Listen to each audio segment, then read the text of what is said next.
Okay, so let's take a look at Theorem 5.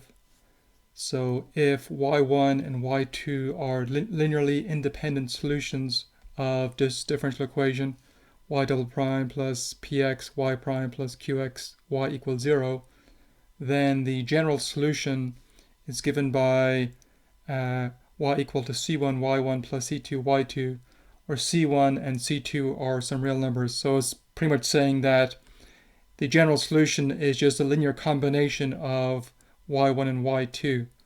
Okay, so let's take a look at this proof here. So we're going to let y be any solution of this differential equation. We want to show it's a linear combination of y1 and y2. So let me write that here. Okay, so for the proof, we're going to let y be any solution of this differential equation up here. And we need to show then there exists constants c1 and c2 such that our y is a linear combination of the y1 and y2. Okay, so let's first make an observation. Okay, so we're going to let x0 be some real number and consider the system here y of x0 equals c1 y1 of x0 plus c2 y2 of x0 is equation 1, and the same equation down here with derivatives. So the question is, when could we solve the system? So when is there solutions for c1 and c2? So let's try and solve the system here. So I'm going to solve it by eliminating, say, c2. So I want to eliminate c2 here. I'm going to multiply equation 1 by y2 prime x0 and equation 2 by minus y2 x0. So we write that here.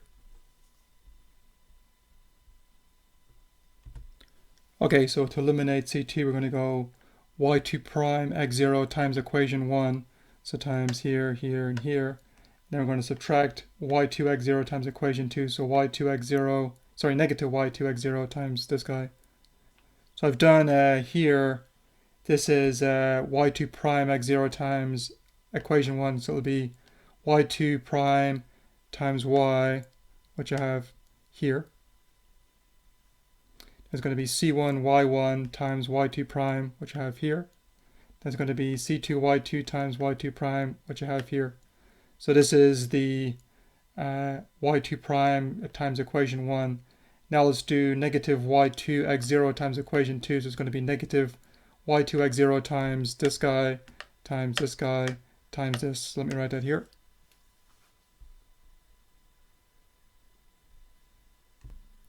Okay, so when I do negative y2 times equation 2, so it'll be y prime times y2, which I have here, minus c1 y1 prime y2, which I have here, c2 y2 prime times negative y2 here.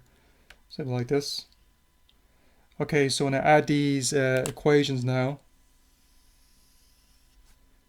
notice here these guys will cross off here because they both have y2 y2 prime, y2 y2 prime, so they'll cross off. Then adding what we have, we get then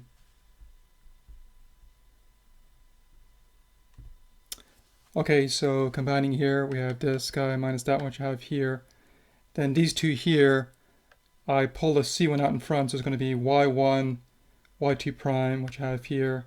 Then subtract y1 prime y2, which I have here.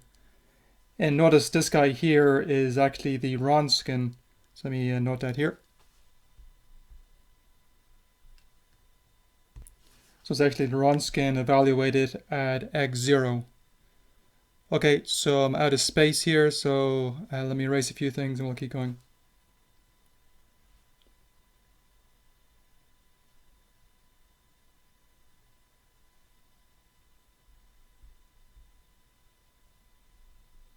So summarizing what we have to here. Now you can see that we can find C1 provided the Wronskian at x0 is not 0. So we can now use corollary 1 to guarantee that the Wronskian is not 0. So let me state corollary 1 here. So by corollary 1 then we'll have the Wronskian is not 0 at x0 is actually not 0 for any x, since y1 and y2 are linearly independent solutions of the differential equation. Okay, so we can then solve for C1. So solving for C1, now we'll get then the following. So I'll have then C1 equals this. And then we can find C2 by substituting our C1 in up here, or we could solve it in a similar way. We could use elimination also. So it looks like the system has a unique solution. Okay. So we can also find C2 in a similar way, like we found C1. So hence our system has a solution. Okay. And next, by proposition 1, we know that a linear combination of two solutions is also a solution. So let me write that here. So by proposition 1, we know that C1 y1 plus C2 y2 is a solution of differential equation, since y1 and y2 are solutions. And also, it satisfies initial conditions in equation 1 and equation 2. So pretty much it agrees with our y at a single point anyway, with our y and y prime. Now we're going to use the uniqueness theorem. Okay, so let me state uniqueness theorem now. So hence, by the uniqueness theorem, we must have then that y equals C1 y1 plus C2 y2. So we're done. So you can see the uniqueness theorem is pretty powerful here. It's because we just, this system, it just means that y and y1 and y2 are agreeing at just the x0 point, so a single point. But by uniqueness theorem, it's going to imply then it has to agree at all points. Okay, so we're done with theorem 5, so let's leave it there. We'll pick up with theorem 6 in the next video.